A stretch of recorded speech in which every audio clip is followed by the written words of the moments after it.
Mrigank Paranspe, Managing Director and Chief Executive Officer, NCDEX E-Markets Limited.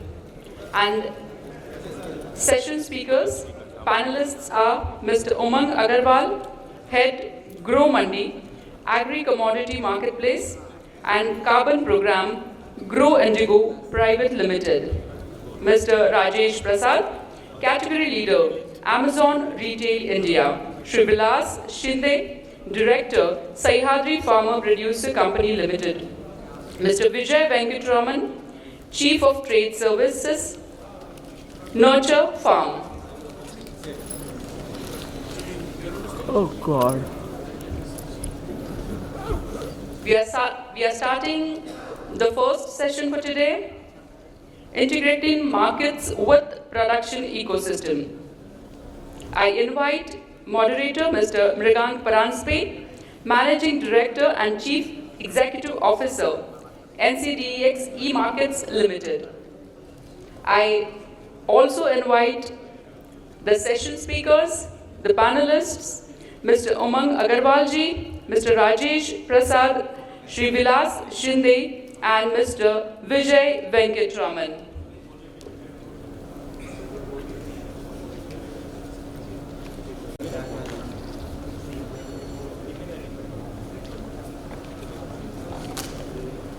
सभी से कृपया आगे आके बैठें।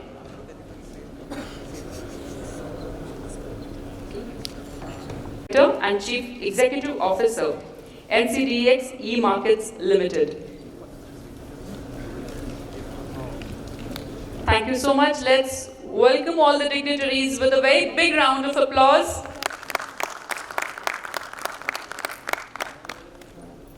Thank you so much. And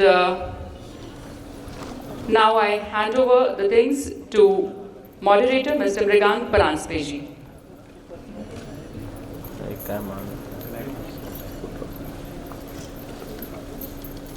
Sound.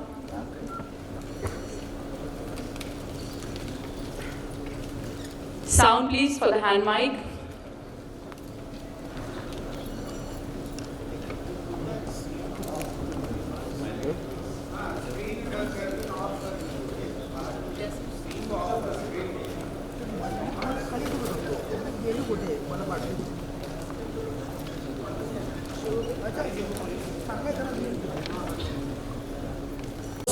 Session today in our topic where we are speaking about integrating markets with the production value chain. The whole idea of looking at the production system in agriculture starts really from your input side where you have seeds, you have the soil, you have fertilizers, and you have a whole lot of information. Then of course you have the entire cycle of production in which finance plays a big role. And last but not the least is the output side, where you need to sell what you have made and get a fair remunerative price for this. What is most important for any part of the agricultural system is to integrate this whole value chain with the markets. And how do you do that? What are the challenges? And I'm really very happy to have a panel representing almost the entire spectrum of the end-to-end value chain in the discussion for today. I think when we talk about markets, the first and the fundamental thing which we have to establish is making the connections between the market players on both the sides. In that sense, given that today's conference is a buyer-seller conference, I'm really happy that we probably have both sides of the value chain participating and deliberating on how the value chain can be brought together when we're talking of a market. Generally speaking, people assume markets with a price discovery mechanism. And running a platform at NEML where we are doing price discovery almost every day, I will hasten to add that price discovery is not perhaps the only thing about integrating the markets. Because many a times people are very happy with a fixed price as long as they get a guaranteed buyer or a guaranteed seller. So I think what is most important is to build the liquidity. And as we know in any market, liquidity is the most important thing. And connecting that liquidity, making sure that liquidity stays, it is enabled through the entire settlement mechanism. I think that is the key part of developing a market. We have sessions where we will talk more about the finance side, and I think therefore in today's first session, we may not touch on really financing as an aspect of the integration of the value chain.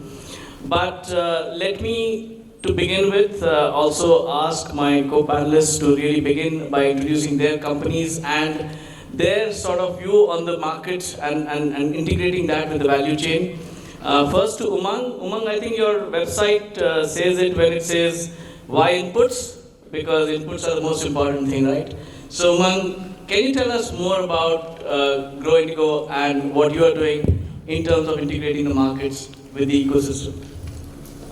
Yeah, sure. Thank you, Mr. Paranjpe, Adarniye Shetkari Kisan Samaj, honorable panelists, Professor Chand and honorable minister has laid a good ground when it comes to what Grow Indigo is doing at the intersection of sustainability and smallholder farmer profitability.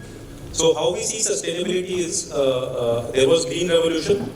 There was ICT revolution, digital, and then what is coming up and what we are right now starting is the sustainable revolution, where environment becomes a core force which shapes all the industries, not just agriculture, not just food, not just automobile, every industry.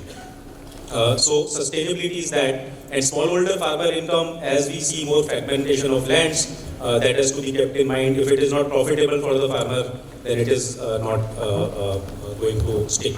So with that in mind, Grow Indigo is present across the value chain, starting with inputs, as Mr. Paranjpe mentioned, with very innovative biological portfolio of products. And if you see any industry, human medicine, you have more of biological-based vaccines, probiotics in food. Similarly, for nutrition of the soil, we have a very innovative portfolio of biological products. We have two marketplaces on the input and output side, both of them centered around sustainability. So Grow Online is a input to improve the accessibility of sustainable inputs, and it is brand agnostic. So providing all sustainable inputs to the farmer. And then on the output side, we have Grow Mandi, which aims to, and we will talk about it in more detail, deep dive later, on how do you differentiate the commodities on the dimension of sustainability. For example, if I am able to give cotton or cotton jeans which uses 70% less water, will the consumer pay a premium for it? So how do you differentiate with sustainability across the value chain? So Grow Indigo was formed 4 years ago with the partnership of Mahiko, which I'm sure everyone knows, and a US-based company called Indigo Ag. And these four. And the final vertical that we have is called carbon. Carbon farming is to link smallholder farmer to international carbon markets, wherein you again improve the profitability of the farmer. And with the closing remark, I'll say carbon credit, as we see it, it could become the largest agricultural commodity that gets exported from India. Today it is rice. But in 10 years, it could be carbon as a cash crop that we see as it evolves. And it will have the largest share that goes to the farmer. So if I talk about grains, it is 25, 30, 35% of the consumer value that goes to the farmer. If it is dairy, I can say 60% of the consumer price that we pay per liter of milk goes to the farmer. In terms of carbon, it will be 75% of the value that gets transferred to the farmer. So that is how, at intersection of sustainability and smallholder farmer income, Grow Indigo is making strides. Thank you. Thanks for the introduction. Rajesh, I think Amazon is probably a household name. But what we would be very keen to really understand is something more about your foray, and I won't even call it recent, but last 5-6 years, as you mentioned, into the entire retail and specifically into the fresh food segment. Thank you, Mridang, as well as Bombay Chambers for having us in this prestigious forum. It is a privilege and honor for Amazon as an organization to be represented here and share our thoughts. Having said that, Amazon is very nascent in this business. We are a household name for a very different reason, but to be on agriculture, eco space, or being interacting with farmers is something very new. And in fact, just to share with you a small information, India is the first country, or Maharashtra, and the first location for us where our stakeholders are farmers or FPOs. So it's a privilege to be leading this for Amazon worldwide. We are learning as we are going. Having said that, we have done quite an interesting journey for the organization in the last 5 years. I can see Mr. Goyal here. He has been our Margdarshi for starting. And in the very similar platform, about 4 years ago, we signed up MOU with Government of Maharashtra to start our initiative first time in worldwide. What we have learned here is the variabilities a farmer has to manage is much more than anybody else in production. So any kind of production, if you look at, it's farmer who is at mercy of much higher variables than we can imagine. And that's where I think we realize our sweet spot as Amazon, getting a lot of information and working with whatever small set of farmers we can to make difference. Now, in our journey, we have solved for certain things with our farmers. One is exactly what we need with our farmers. So in the small setup of FPOs, and Mr. Vilas is one of our very strong stakeholders, we have made expectations from both the sides, which is what farmers and FPOs have to provide to us as retailer and what we need from them, very, very clear. And that's a journey. That's not a one-time exercise. As we are seeing more and more seasons, as we are seeing more and more different crops, we are learning this as we are going. And in these 4 years, we have been able to collect huge amount of information and data, and it's making our relationship better year on year. So that was first part. Second part was solving for what information from a seller we can provide to farmers. Like a very small example of finance. I think we checked out, everyone from the morning has mentioned about how do we take care of ensuring right capital to our farmers and those solutions. I think that's one big problem. I'm sure a lot of people are solving it. In our small way, what we have done at Amazon is we have ensured a immediate payment solution for our farmers. So very proud to say in the journey of few years, we are paying our farmer partners and other partners in agri value chain within few hours. So my farmers get paid within 2 hours of delivering to our collection centers. Now that's a great small step. What is this ensuring is farmers are coming back to us by asking how we can make things better for them, how they can supply more and more to us, what quality and grade we want. And that's where I think the whole vision of having our farmers earning more or with a small 1.5 acres, how they can improve themselves. Last point which I wanted to cover as Amazon, we have initiated a complete farmer engagement program. We call it Amazon Kisan, where we have agronomists based in each of our collection centers, and their primary responsibility is of all the registered farmers we have, go and visit them in their farms, look at their land holdings, look at their soil tests, look at all the information we have, help them with all the inputs they require. And this is purely not linked to a business scenario, but supporting our farmers. The option thereafter farmers is they can sell to us or they can sell wherever they are selling today. And these three set of engagements in a small journey of few years we have seen in Amazon can make a lot of difference to our farmers and their ability to earn more from the same resources. So that's what we are doing today. Thank you. Thanks, Rajesh. Vilasji, Sahyadri Farms, integrated fruits and vegetable value chain. That's what your website says. But I think almost all of us know that true to the tagline, it's a company of the farmers, for the farmers, by the farmers. Can you just tell us more about the journey and the company, sir?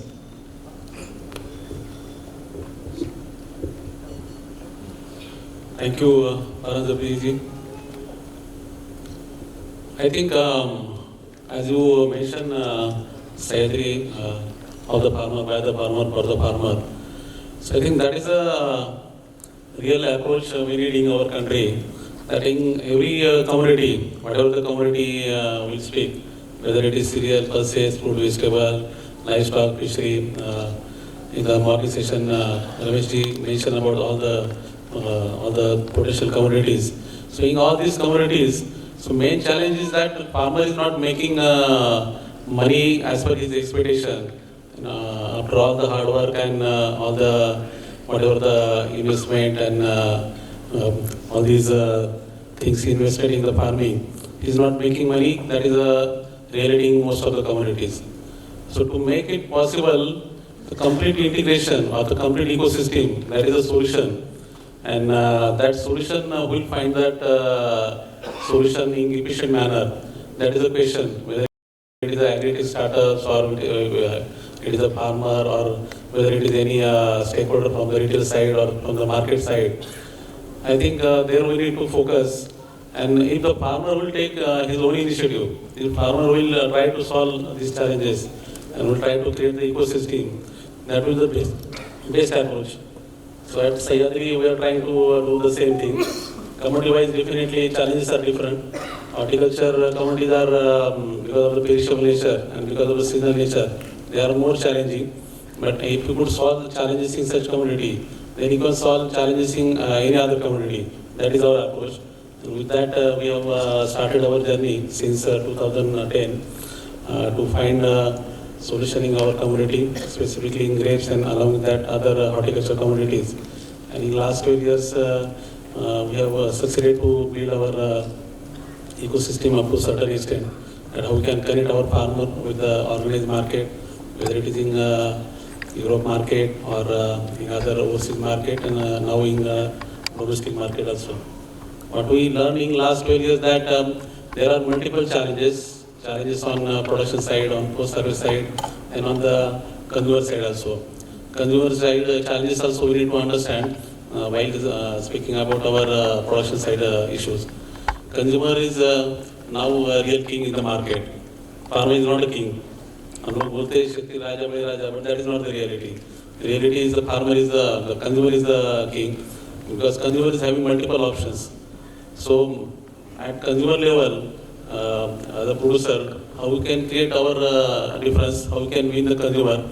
So I think there we need to focus, and consumer will give preference to with only two reasons. One is standard, which consumer is expecting now on a different parameter side, whether it is food safety or the products healthiness or products freshness. Multiple expectations are there on standard side, and also that products affordability, whether product is affordable to consumer or not. That on that basis, he will compare you with your competitors, and I think there you need to focus. Ramesh mentioned about the efficiency challenge at different level, at production level, post-service level. So everywhere, how we can create the better efficiency compared to our competitors. Competitors not from the local market, but in the global market, how we can be most efficient producer, and also how we can be the best standard product. So on these two standards, we need to focus as a producer. Then definitely, as a producer, you can win the market. That is our learning in last 12 years period. Thank you. Thanks, Virajji, for that. Vijay, as a firm which explicitly talks, I think, about being an agri-input e-commerce platform, and I think I've known Vijay for a long time. With a name like Nurture.farm, can you just tell us what you're trying to nurture? Thanks, Mrigank.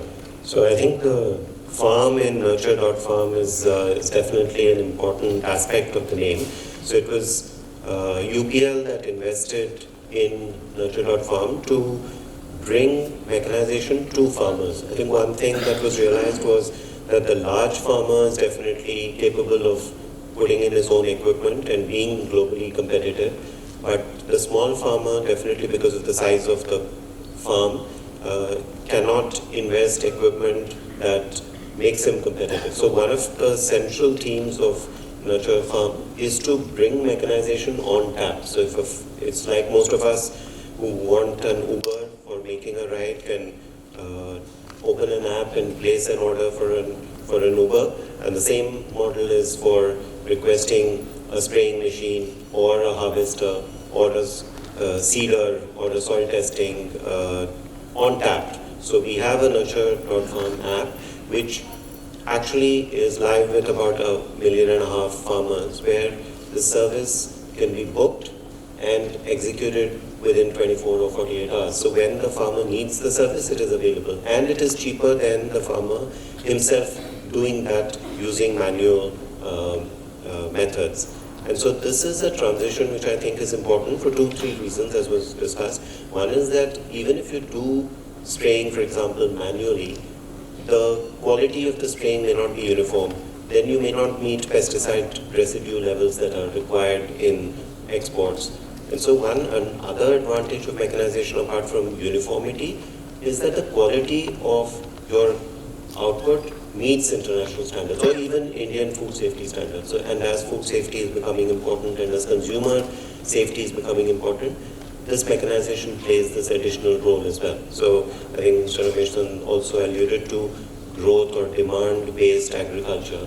And I think that is driving a lot of what Nurture.farm is doing on farm. And I really think this is one large corporate initiative as well. There are many corporates in India and overseas who are present in India buying from farmers. There are very few representing farmers other than maybe FPOs. So one thing that we, for example, sensed is that there is investment. For example, every single factory in maize processing has silos, has dryers within the facility. But there is no infrastructure of silos or dryers for farmers for maize. So when a farmer produces maize and if it's wet and it's raining at the harvest, then that material is dried in the open, it attracts fungus, and then it's just not food grade. So I think a lot of investments are required, investments on farm are required, and it's the farmer who needs to be strengthened. I think all this happened in milk, thanks to Amul, but it hasn't really happened in other commodities and other products. And because of the perishable, and this is despite milk being more perishable than say maize, yet the investments haven't come in for commodities like maize and definitely not for fruits and vegetables.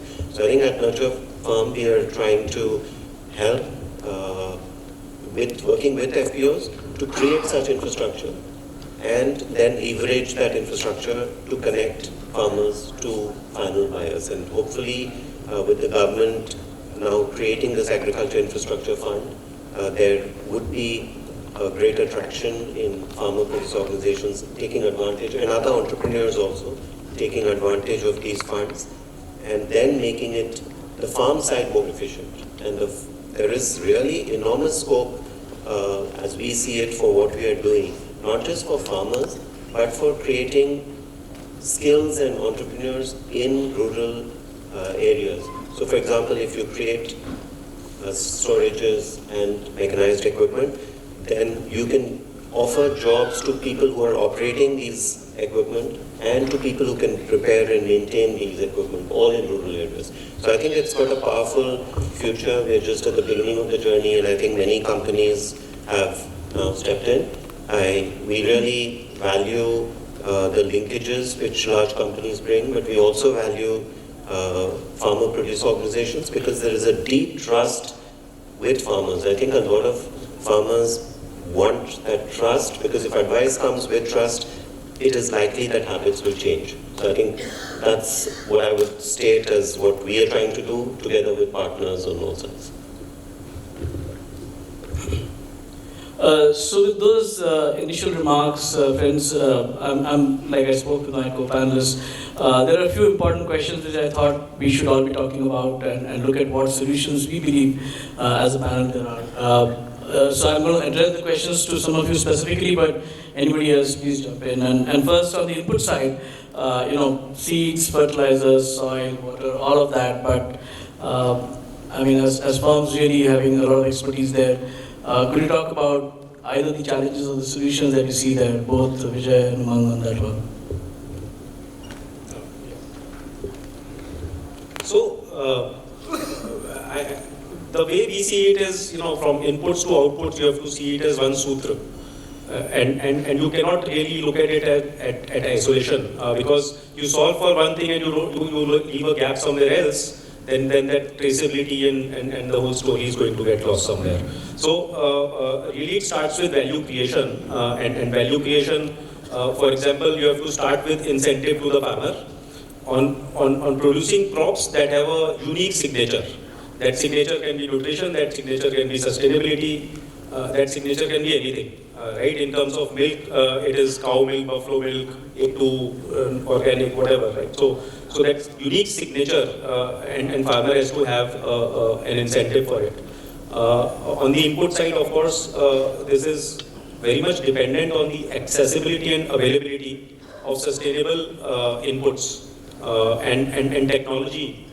So, for example, if I talk about water problem in rice in Punjab, right, projections are that in 15-20 years, Punjab might be out of water, and hence the government put direct seeded rice, which uses much less water. Now, seed, if you have herbicide tolerant rice, so one problem in direct seeded rice is that weeds are a big problem, because actually flooding the rice fields is a management practice to control weeds. So, but then if you don't flood the rice fields, then how do you manage weeds? And can you have herbicide tolerant rice varieties which can help you use those? So it starts with seeds, then of course the inputs that you have, rather than can you move towards more sustainable inputs which are, good for the environment, good for the farmer, and good for everyone. Yeah, I think one thing, as you mentioned, it's integrated all the way from seed down, right through to processing. So as far as Nurture Farm is concerned, we have linkages with UPL, with Advanta, which is also a UPL company. So when we take a view of maize as a crop, for example, then we can make changes to the type of seed that is required for meeting the needs of maybe diverse type of demands in the market. So we are working very closely with buyers or with industries on the one side, consumers on that side, and with in-house and external seed companies as well. So then you bring a whole set of practices to help high productivity and more efficient movement of that quantity. So one of the things that we've realized, and again coming back to milk, milk is measured in volume. So it's easy to measure milk as liters, but maize and other crops are measured in tons, and there are no weighbridges. So you go to any petrol station in the country, and there are 50,000 of them, and there is no weighbridge, because even petrol is measured in liters. So one of the things that is required, of course a mandi may have one, there are few weighbridges in highways, but every district needs a weighbridge. Right? So this is just a basic infrastructure for commerce, where farmers, if they want to sell produce close to farm, you need storage, you need weighbridge, you need testing. And these are elementary things which haven't yet become ubiquitous. So I think as a whole lot of companies and a whole lot of farmer produce organizations work, these basic requirements need to be set up so that every farmer who uses that can of course pay for it. So in a sense it is economically sustainable, that you pay and use, but that infrastructure is well maintained, is of high quality, meets the standards of Indian standards, international standards, and so on. And this is important. Just as another example, in groundnut we do a lot of work where if you produce aflatoxin-free groundnut or very low traces of aflatoxin, you can export it to Europe.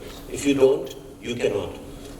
And these standards are going to get tighter even in India. It's not that Indian consumers can eat high aflatoxin groundnut. Today we are not testing it, we are not restricting those products in edible peanuts. But it's just a matter of time that food safety standards will increase.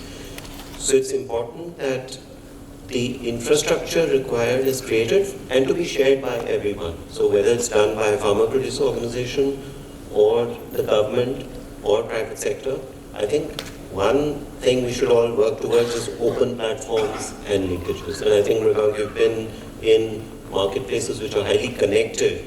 I think it's important for solving this at a large scale for everyone to work together, but with trust and very high quality infrastructure. One of the things we talk about whenever we say about integrating the markets is in terms of the quality. of the quality of the output. And again, as people who are really in that business, both Vilasji and Rajesh, how do you manage the quality so that it meets the customer standards? And what do we need in terms of ensuring that quality is consistent? Do we need more assaying? What else is needed in the infrastructure to make our quality much more acceptable? I think quality parameters we need to dividing two major segments. One is safety, and another is the products is nature. So on safety side, as we know that everybody is now talking about the organic food, safe food, or natural food. But if the product is not traceable, then without traceability, somebody is claiming about that any products safety nature, whether organic or natural residue, that is meaningless. So products traceability from the seed to the plate, that is a key important area. And for that, I think then the complete digitalization, that is the right approach for the valuation standard development. So digitalization for all the data, whether it is farm level data, sowing from sowing to the input, and then also all the practices around that commodity production. And then also after the production, then all the post-service activities, whether it is a collection or the grading or the any value addition, and then delivery up to the retail point. So all that complete chain need to be traceable if you want to give the right standard product. So that I think that is one important innovation we need to bring in all the commodities, whatever the commodities we are talking about, domestic market or international market. Then another is about the products nature. In all the product, consumer is now expecting on different factor level. Like if you talk about the vegetable, in that freshness, that is very important expectation from the consumer side. Along with that also that in some products, some particular nature like crunchiness in fruits. If you go to buy apple, you will expect that it should be crunchy, or grape should be crunchy. So that type of characters also are important now from the consumer side. And for that, then you need to focus on the specific varieties, specific inputs, also the some production level your protocols. So that are also important. And then post-service level interventions like the right storage or the proper distribution systems. Because in our country, we know there are a lot of investment happen on the production side. Government is also focusing on the production level different issues. But post-service, there are different issues. We have lack of infrastructure on post-service side for the specifically or the commodities like perishable commodities, fruit and vegetable, or fisheries, livestock. In milk, definitely we are in better position, but in other commodities we are having issues on the infrastructure side. So all these issues we need to address for improving our quality standards for domestic market, and also if you want to win the international market. Thank you. I think I would just like to add few pointers to what Vilas said. Very important thing for us to understand is in our country, and he touched upon very correctly, we have done very well on our production side. So our ability to have the right inputs, ensuring it reaches all our farmers, farms, and thereafter doing a lot of interventions, we have ensured the basics are in place very well. And thereafter efficiency and new technologies are being adopted, new kind of seeds and new kinds of inputs, and a lot of folks are doing great work there. I think what is the space where a lot of work needs to be done, and it becomes more and more complicated when you talk about perishables. And I think in rice and wheat, we have, in a manner of speaking, solved for it. What we have not solved on the perishable side is post-production. The whole journey till it reaches your house and my house is something which is, in a manner of speaking, a virgin area. And why I say that is, today, irrespective of a retailer or a model of fruits and vegetables or perishables going to our homes, besides very few examples, and milk we have spoken quite a bit, and there are a lot of companies, not only the cooperative side as well as the other side who have done great work. Rest of the perishables, the experience we give to our customers are not consistent and guaranteed. And this gap is what ensures that our farmers or FPOs are not getting the value of the produce. And like you asked, what are the things we can do? One is a technology-based intervention. And I think there are two things to solve for. Primarily, very, very simple. It's the time to consumer. So the smaller the time, the better it is. And I know of some startups, and we also as an organization are looking at reducing from the farmer harvest, how fast it is available for our customers. And very happy to hear there are agri-tech companies which are claiming less than 20 hours. We have been able to do pilot of less than 15 hours. And it's not just about one product. So it's about the whole basket of, for example, fresh fruits and vegetables. So one is time, and then the second one is, let's say, how we keep it, the temperature or ethylene content or not the ethylene content and so on and so forth. So this time and temperature game and using data and technology, we have to solve, and that's the only way we'll ensure quality to our consumer, which will flow back as more money for our farmers and FPOs. And why I say that? At least in our platform, and this is our experience in India, is consumers, if they are getting consistent high quality or high grade or high value proposition, are ready to pay more value. So we were very surprised in our platform through a lot of FPOs in Maharashtra when we launched naturally grown fruits and vegetables, when we launched organic fruits and vegetables. We realized we had kept a very small capacity for this because we took the traditional data from the market and say, okay, let's say 5% is going to be organic, so we planned for 5%. We were very pleasantly surprised when, as platform, we were giving customers the choice of buying a high grade or a high value proposition fruits and vegetables, and more customers were ready to pay that amount. And in fact, in Bombay and Pune, where we are running Amazon Fresh program, where we are selling fruits and vegetables to our farmers, we have seen the shares of organics have reached 1/3 of the demand, naturally grown organic, these high value. And these are, mind you, we buy from very specific, well-trained FPOs where we have worked for over the years to build their capacity. And customers are paying 2x, 3x the value of regular fruits and vegetables. So I think if organizations through partners, whether it is retail on one end or input organization on other, are able to build the capabilities beyond production, there is a huge value to unlock. And that will come through technology, that will come through infrastructure building in the whole chain. I think Umang very clearly said, you can't drop a part of the chain. Today I think the part of the chain is dropped, and if we can invest towards that, retailers as well as FPOs, I think it's game on. Thank you. So just changing tack, and you mentioned technology a couple of times. So this question is to all four of you, and I want each one of you to just, from your perspective, share with the audience that one thing which you think technology will help change in terms of the entire market integration on the agriculture side. Anybody first, but all four of you, one change in technology which you would think is either needed or which you think is going to happen as we go forward. I think wastages, our humble learning has been this: despite all that what is available today, the wastages of fresh produce or fruits and vegetables precisely is very high. And I think if technology, which will provide you very basic data of, and fruits and vegetables are live organisms in a manner speaking. They are dying as they have been removed from their natural habitat. Knowing how far it is from non-consumable form can ensure that you are putting that first.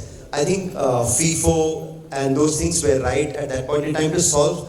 We call it pick to quality. If we can use that and know at each intervention what is the stage of ripeness, what is the stage of taste. Vilasji was mentioning a lot of customers now, if you can promise them sweetness, the prick content, they'll be able to do that. I think today technology is available. A lot of people are using it, though for various different reasons, where you can define what is the status. It's like human index. How is your health versus mine? It's like BMI of human beings. If you could have for produce, starting, let's say, very basic produce, fruits, very good, where you could say, I was speaking to folks from Punjab, quinoa with right BMI, or equivalent of BMI, human BMI, and you could say what's the quality, people will pay you for using this technology and value there.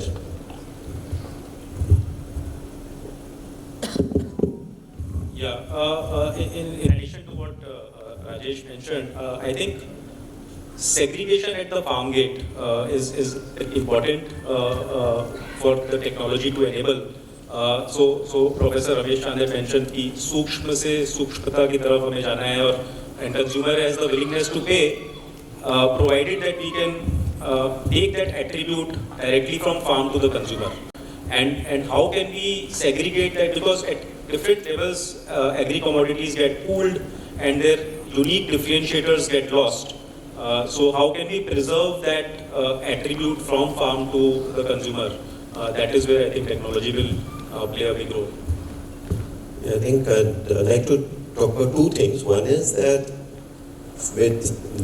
with technology, as in the integration of handheld smartphones with financial systems and financial instruments, risk management has become very, very advanced. So today at Nurture Farm we offer a Kavach as an insurance product which a farmer can subscribe to for very specific insurance, very specific rainfall-based or weather-based insurance, and the entire process from taking the insurance to the process of if actually that rain event happens, then he gets money into his bank account without needing to really process a claim. So the technology on that side, as far as financial and the process, is very high. At the other end of the spectrum, I think a lot of the physical infrastructure, which is simpler technology, that has not yet happened. So I think in a way, it's strange that advanced technology has been put to use in India very well, but sometimes we still find gunny bags, labor, very, very labor intensive. If we say we have 300 million tons of food grains and 300 million tons of fruits and vegetables, and we're still using gunny bags all the way, then a lot of that can be changed. And I think unfortunately, a lot of the cost associated with that inefficiency is borne by the farmer. So if we make it more efficient, the farmer will get a better size. And to that extent, I think what was pointed out, that the farmer tends to keep mera crop hai, main ghar mein rakhunga, and then it gets spoiled. I think it is better for the farmer to put it into storage, grade it, put it into storage and get a receipt and then sell the receipt. So that will require trust, it will require transition, but I think the technology at the basic level and at the advanced level both need to be put into practice. I think most of the points are already covered, but one specific point I want to mention here. Through technology intervention, is it possible to bring transparency in the value chain? Transparency means whatever we are talking about the quality side, different issues, or main aspect is the financial transparency. If you see in our country, from the farmer side, there are always questions in mind that I am not getting the fair price for my product. And as a consumer also, there are questions that the price which is offered to me is not the right price. Somebody is trying to cheat me. So both main stakeholders, they have this question in their mind. And everybody is now then try to blame each other. Government is blaming to the middlemen or to the other stakeholders. Consumer sometimes blame to the government, or farmers sometimes blame to the government or to the middleman. Everybody is trying to blame each other, but nobody knows actually what is happening at different level. So there are some costs, there are some issues like Rajesh mentioned about the losses. So about that, I think if there will be clear picture coming in the value chain through technology solution, that at a particular moment, what is happening with that particular commodity and what is the reason behind that. If we will understand that with a real-time basis, then we can then focus on that particular problem. Today we are blaming each other, But I think with the digitalization, now we are now capturing all the data at different level, and in that data we can we could use for the bringing the transparency, and through the blockchain technology now I think it is possible. So that type of solutions it will bring in agriculture value chain. That will be the real game changer. I must add, we had an email, I just got a mandate from Government of Karnataka to create a sheep and goat market. And exactly the same thing like you said, the farmer who rears sheep and goat versus what you and I pay for, say, the meat that we buy. I think the bid ask, and some of us who know financial markets, it is the highest bid ask I have seen in my entire lifetime of 30-40%. So I think there's definitely a need for that. There's going to be just one question I'll ask each one of you now, which is going to be my last question to the panel before, and I think we're doing well on time, so we can maybe have some questions from the audience as well.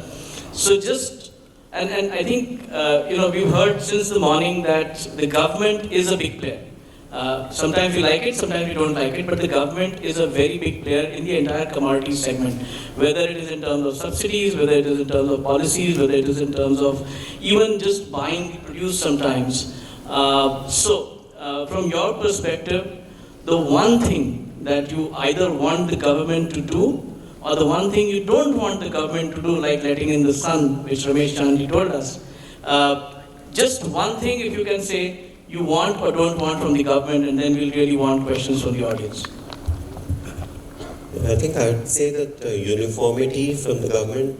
So if, for example, as you said, government is a large buyer, so that buying takes place only with some farmers. So maybe instead of that, you switch to let the market do transactions and then give all farmers a certain bonus payment so that there is some uniformity. And the same applies to infrastructure. That let's create uniform infrastructure rather than some parts of the country there are much better infrastructure than others. So I think these two things, uniformity and uniform standards, uniform quality for all farmers.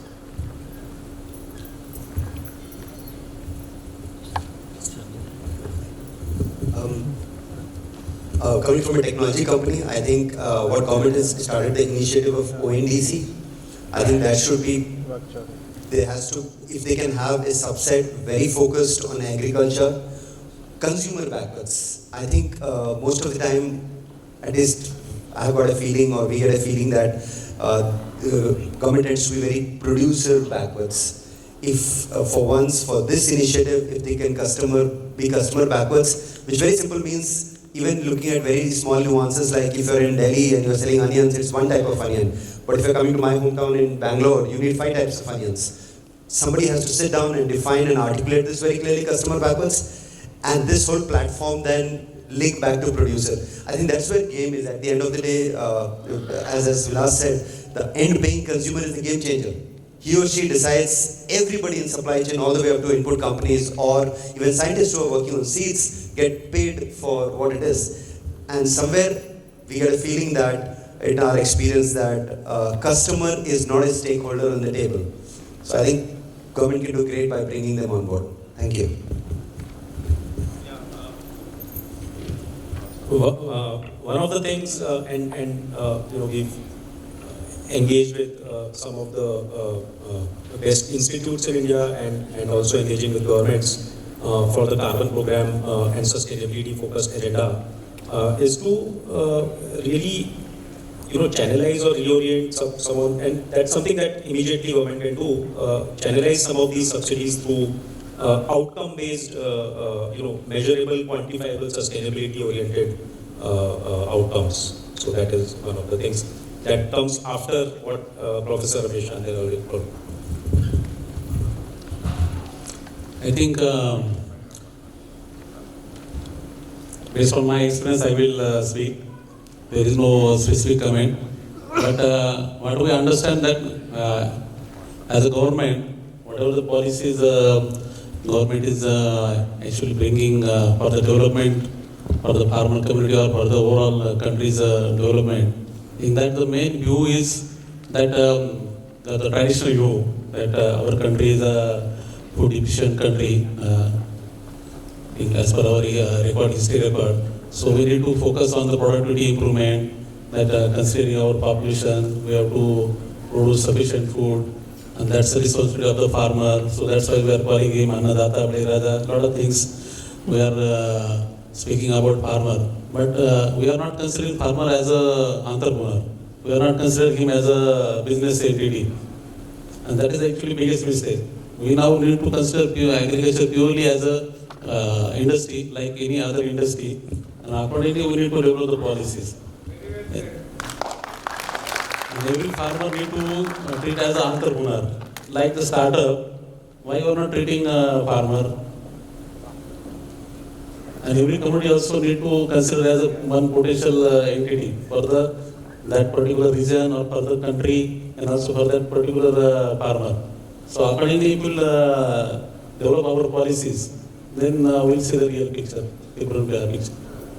Thank you. I think we have some time for questions. If there are some questions, and can I just request somebody to hand over a mic if you can to the audience when they ask a question. I see a hand going up there, fifth row. If your question is to anybody specific, you can say that, and just be a bit precise when you ask me the question. That's all. Thanks. I'm thankful to Bombay Chambers of Commerce.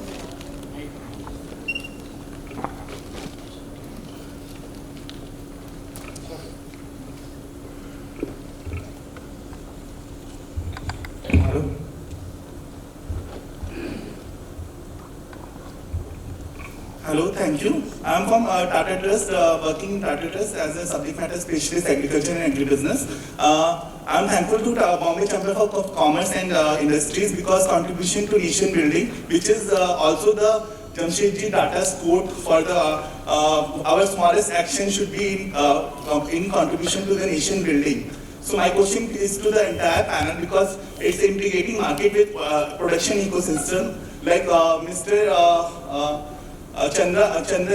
Ramesh Chandra, Professor Ramesh Chandra said, interviewing the farmers pre-production stage, pre-production, production, marketing stage and processing stage or post-harvest mechanization stage, all the stakeholders are in the panel. Why not a consortium of all the stakeholders? Because you are charging money for different aspects of your territories, like from inputs, like for marketing, like for mechanization. Why not a consortium or a cooperation for an industry for entire value chain for farmers? Like for Eastern UP, like people sell the seed of potato or other commodities. Like now the floods have came down to Balrampur, Shravasti and Pratapgarh districts of Eastern UP. But what's the uncertainty of the farmers? What's the cause of the uncertainty, like the temperatures, like the climates? We are not talking about the uncertainty which is with the farmers, and we should talk about. So if I get a question right, you're saying since we want to integrate the entire market with the value chain, why not have a consortium where everybody is participating? Is that your question? Anybody want to take on that?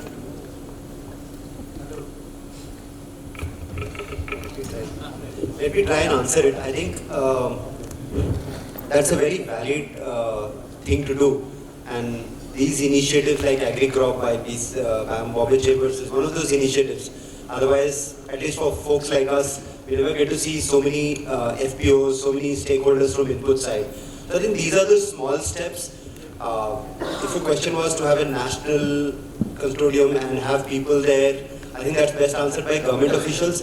But today, various agencies of various kinds are doing these initiatives like this, which brings all of us together, and we are able to at least share information and start some business models. So I think baby steps, but yes, that's where we have to go. Thank you. मुझे थोड़ी सूचना मिली है कि शायद कुछ सवाल हिंदी में भी हों, तो उनके जवाब भी हम हिंदी में देने की कोशिश करेंगे। और इसका एक जवाब मैं देना चाहता हूँ कि जैसे कहा गया, एंटरप्रेन्योरशिप जो है वो थोड़ी सी हटके होती है और उसके लिए सबको अपना अपना ही काम करना पड़ता है। जो इकट्ठा काम होता है मेरे ख्याल से सरकार सबके लिए कर रही है। तो आपके सवाल का एक उत्तर ये भी है कि सरकार सबके लिए शायद काम कर सकती है, लेकिन जहाँ तक हर चीज़ को बढ़ावा देने की बात है, एक आदमी को अपना अपना एकला चलो ही करना पड़ेगा।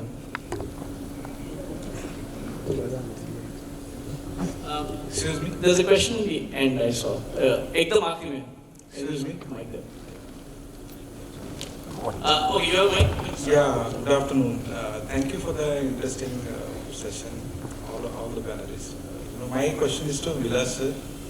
He has mentioned about blockchain.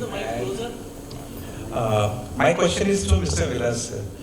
He had mentioned about the usage of blockchain to address or rather improve on traceability and transparency. And of course, he mentioned about all the financial transparency in the entire ecosystem. So I would like to ask him whether the farmer would be rightly. Is it possible that the farmers would be onboarded? What do you think would be the possibility that they could be incentivized? Because in case of blockchain, it is important that all stakeholders have an agreement to participate to build a solution. And I think farmer, I would say this, maybe farmer may, this is my assumption, that's the question, that farmers may not be tech savvy and they may find it not easy to understand this concept. So whether, do you think whether they will be able, they will agree to participate, or we can have some right kind of incentives to make them participate in building solutions using blockchain to address traceability and transparency? Thank you.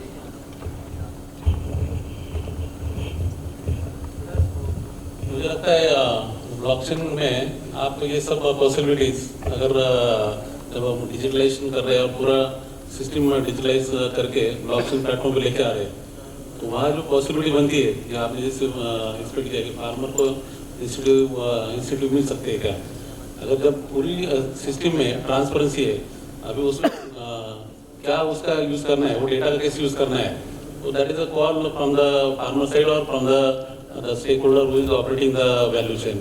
जैसे अभी fair trade practices की बात होती है, आपने fair trade certification सुना होगा. Fair trade में होता है कि रिटेलर जो है वो कंज्यूमर को वैसे पूरा वो फेयर ट्रेड सर्टिफाइड प्रोडक्ट के बारे में वो उसको कंज्यूमर को सेंसिटाइज कर दे कि ये जो प्रोडक्ट है ये अलग अलग लेवल पे एक फेयर ट्रेड प्रैक्टिस से आया है. जो भी प्रैक्टिस मतलब फार्म लेवल पे फार्मर ने जो भी काम किया है वो मतलब जो केयर है उसके बारे में फूड सेफ्टी की बात है, तो उसके वर्कर को राइट उसने वेजेस दिया है, उसने एनवायरनमेंट के बारे में केयर किया है, या फिर आगे की लेवल पे भी अलग अलग जो भी प्रैक्टिसेस है वो सब फेयर है, वो कंज्यूमर को उसके बारे में गारंटी देते हैं और एक्सपेक्ट करते हैं कि consumer should pay premium for that product. अभी जो प्रीमियम है उसके बारे में फिर उसमें एश्योरेंस होता है कि that premium will be divided to all the stake holder. मतलब वो प्रीमियम ऐसे नहीं कि सिर्फ रिटेलर रखेगा, वो उसका जो भी प्रीमियम है उसका equal share it will be given to back to all the stake holder, farmer and also to the worker also. तो ये एश्योरेंस वो सर्टिफिकेशन प्रोग्राम में होता है. अभी अगर हम लोग ब्लॉकचेन प्लेटफॉर्म थ्रू वो डिजिटली अगर ये कर रहे हैं, एश्योर कर रहे हैं कि कंज्यूमर को पूरा उसके स्क्रीन पे दिख रहा है कि जो प्राइस उसने पे किया 100 रुपीज़ पे किए, 100 रुपीज़ में कौन से कितने अमाउंट किसको गई, फार्मर को कितनी गई, रिटेल के लेवल पे उन्होंने कितना मार्जिन रखा, उसकी कॉस्ट क्या है, या बीच में कोई स्टेक होल्डर कोई सपोर्टिंग स्टेक होल्डर है, प्रोसेसर है, या फिर कोई लॉजिस्टिक प्लेयर है, या उसके पीछे कोई कलेक्टिव फार्मर प्रोड्यूसर कंपनी है या दूसरा कोई ऑर्गेनाइजेशन है, उसके लेवल पे क्या कॉस्ट है और उसका क्या मार्जिन रखा है और बैक फार्मर को क्या गया. तो ये सब जो है ना वो इस सिस्टम से ब्लॉकचेन प्लेटफॉर्म से पॉसिबल है. जैसे मिल्क में हम अभी बात करते हैं कि milk is only community where farmer is getting at least 60% to 80% in the consumer price. तो कंज्यूमर जो प्राइस पे कर रहा है उसमें 60% जैसे 80% तक हम जैसे मॉडल में 80% तक फार्मर को जा रहा है. ये हर एक कम्युनिटी में क्लियर हो सकता है एग्जैक्टली क्या हो रहा है. अभी फ्रूट मिनिस्टर में बहुत सारी बात हो रही है, उसमें जो रियलिटी है आज कंज्यूमर जो प्राइस पे कर रहा है उसमें 25% सिर्फ एवरेज फार्मर के हाथ में जा रहा है, वो भी श्योर नहीं एग्जैक्टली क्या हो रहा है. तो जो डेटा अगर है हमारे पास और उसमें फिर ये ब्लॉकचेन प्लेटफॉर्म का पर्पस एक ही है कि जो डेटा है वो भी डेटा रिलायबल डेटा है, उसका एक एश्योरेंस हो सकता है क्योंकि डेटा के साथ भी प्ले करने वाले लोग हैं. झूठा डेटा भी मार्केट में आजकल अवेलेबल है, ऑर्गेनिक का झूठा सर्टिफिकेट भी मार्केट में आता है. तो ये जो है blockchain platform can make sure that all the data is actual real data and that data is temper-proof data, मतलब कोई उसके साथ छेड़छाड़ नहीं कर रहा है. तो सिस्टम में फिर ये पॉसिबिलिटी बन जाती है कि आपको फार्मर को इंसेंटिवाइज करना है, आपकी कॉस्ट कम करनी है, आपको फिर अननेसेसरी वेस्टेज हो रहा है, तो then you can focus on that particular point. I know there's a gentleman who asked a question. I have a request for him. I think we started a bit late, so all of us are here. We are not going away. You can speak to us immediately after we get off the desk. Thank you for being accommodative, and I'll talk to you later. So I haven't, I've done a lot of conferences. One great audience, but I must say a big thank you to my panelists. You know, they stuck to their timeline so well, exactly to the script. Thank you for that. And thank you for being with us, and have a great 2 days, and I hope at the end of this we can really deliver something to the farmer.